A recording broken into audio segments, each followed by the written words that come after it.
Hello, my name is William Hughes, and welcome to Global Talent Management Issues. This is presented for Leadership 7006 with Dr. Jennie Walker. This is presented for spring of 2023. And today's agenda, we're going to talk about talent management theory and practice, talent management and global leaders' roles, performance management, learning and development, employee engagement and motivation, and coaching and mentoring. So first, we're going to talk about talent management theory and practice, or can knowledge and talent be imported? Now, Chapter 3 of LDS looks at the possibility that global knowledge management and global talent management can be combined to create a system that can work with multinational companies. However, Di Faria, Schubert, and Sofka consider the possibility that domestic companies can bring in talent from anywhere in the world and become an exporting organization. This study took place in Sweden, which has a high percentage of foreign investment in their companies. Next, we're going to talk about talent management and global leader roles and how they're expanding.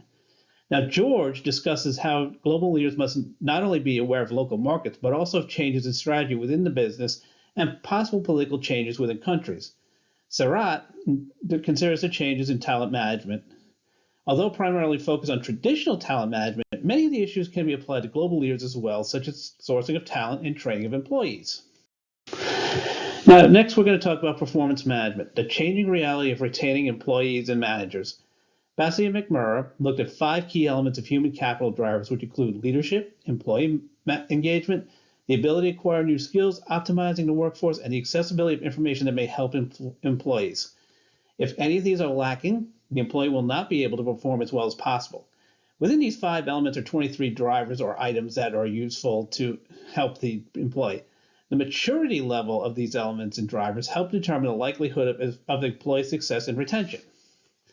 Now, Buckingham and Goodall look at the possibility that current performance management styles may not drive employee engagement or performance. The author's changes in the current methods call for the ability to clearly see the results of projects and be evaluated either at the end of each project or quarterly in a manner that considers the possibility that the employee is either valuable or at risk of low performance. This challenges Bassey and McMurray because Bassey and McMurray looks at a series of goals, while Buckingham and Goodall allows for more fluidity in those goals. Now, Mitchellman looks at low-performing managers and asks employers if they're better off helping them or letting them go.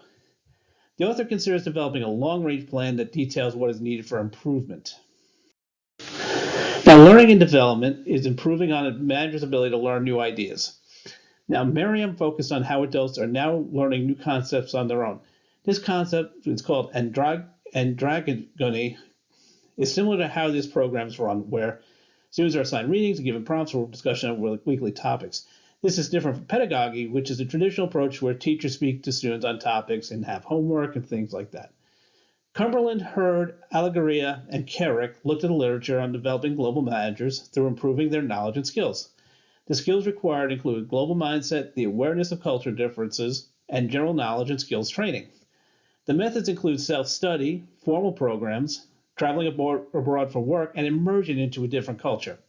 So we're going from one extreme to the other, basically.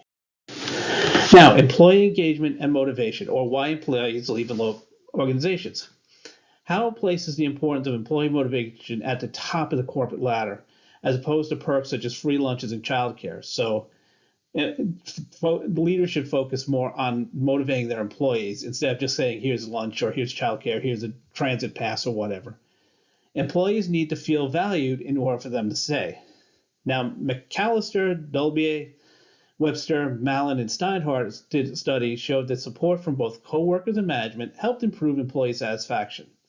Lower levels of support increased the employee's stress levels regardless of which organization was studied. Now, Ross stated that the reason why employees left an organization include lack of growth, lack of change in duties, lack of appreciation, and stress, which supports McAllister et al. And finally, we're going to coaching and mentoring, or getting the best out of employees. Sarat wrote about how structured coaching brings out the best in employees. This method includes identifying the current situation, determining goals and how to reach them, taking action, and defining next steps. This can be done for building and improving careers, motivating staff, or solving issues within teams. So it's a very flexible idea. Alaris considered the possibility that a continuing coaching approach may improve global talent management through informal or formal methods and help identify top talent in an organization. At the highest level, organizations have a clear sense of who their talent is and which direction or directions they need to go to be successful. Now that concludes my presentation. My references are here in the first slide, the second slide, and I thank you very much for watching.